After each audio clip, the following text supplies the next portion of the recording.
Assalamualaikum warahmatullahi wabarakatuh. Hari ini kita akan mempelajari mengenai interaksi manusia dan komputer pada sistem komputer bagian 2. Interaksi manusia dan komputer merupakan sebuah sistem yang terdiri atas perangkat keras dan perangkat lunak yang saling berinteraksi.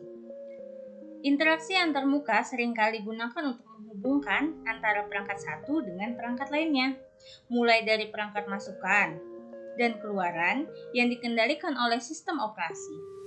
Dan kemudian dapat ditambahkan berbagai aplikasi yang dapat dipakai oleh pengguna. Berbagai jenis interaksi dapat dilakukan oleh pengguna dengan sistem komputer. Di antaranya sebagai berikut. Interaksi yang dapat dilakukan oleh pengguna dengan sistem komputer yang pertama berbasis Graphical User Interface. Nah, ini merupakan antarmuka yang menggunakan menu grafis untuk memudahkan pengguna berinteraksi dengan komputer. GUI merupakan antarmuka pada sistem operasi komputer yang menggunakan menu grafis. Pengguna bisa berinteraksi melalui icon, menu, dialog dengan button dan textbook, radio button, ataupun checkbox. Kalian seringkali berkomunikasi dengan komputer ketika kalian melihat menu dialog. Terkadang kalau kita ingin menyimpan file dalam suatu Microsoft Office, komputer seringkali bertanya, apakah ingin disimpan? Nah, menu apakah ingin disimpan itu merupakan interaksi antar komputer dengan kita. Setelah itu kita pasti menjawab ya kalau ingin menyimpan dan tidak kalau tidak ingin menyimpan. Nah, bentuk dialog-dialog itulah yang mana dia berbasis grafis ya, sehingga kita bisa memahami ucapan dari komputer dan bisa berinteraksi secara langsung dengan komputer menggunakan bahasa Inggris ataupun dengan bahasa Indonesia. Yang kedua, jika mengenai interaksi komputer dan manusia, yaitu antarmuka berbasis perintah atau Command Line Interface (CLI). Nah, pada sistem operasi berbasis CLI ini merupakan tipe antarmuka melalui teks terminal. Pengguna menjalankan perintah dan program di sistem operasi tersebut dengan cara mengetikkan baris-baris tertentu. Kalian sudah lihat di foto di sampingnya bahwa itu merupakan contoh antarmuka berbasis perintah, yang mana dia tidak menggunakan bahasa Indonesia maupun bahasa Inggris, tapi menggunakan bahasa pemrograman. Sehingga hanya para programmer lah yang bisa memberikan perintah berbasis CLI ini. Selanjutnya yang ketiga, interaksi antara manusia dan komputer bisa melalui suara atau audio. Antarmuka menggunakan suara memungkinkan pengguna mengucapkan sesuatu dan hasilnya akan direkam dalam bentuk format audio.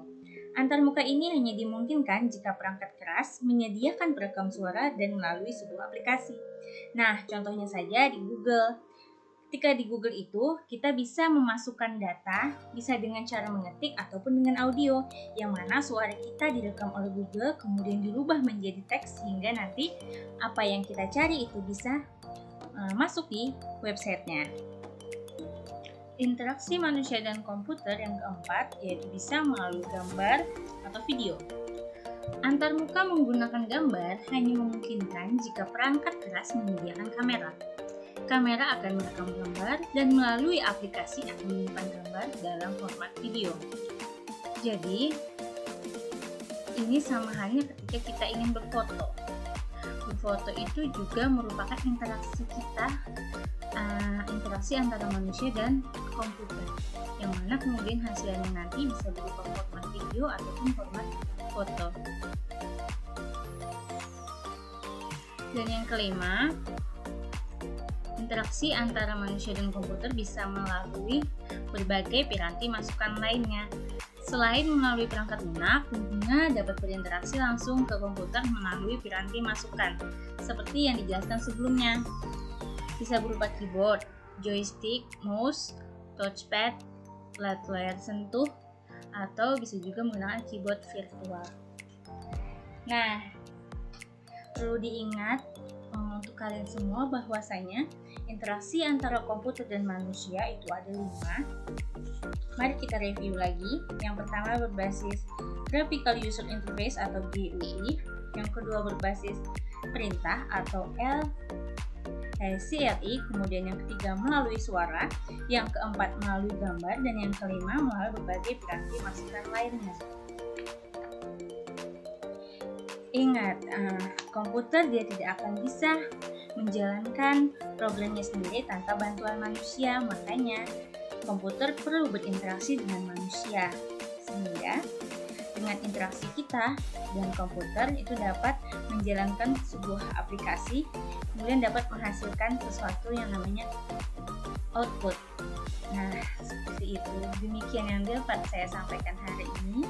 Salah hilaf mohon maaf. Wabillahi taufiq wal hidayah. Wassalamualaikum warahmatullahi wabarakatuh.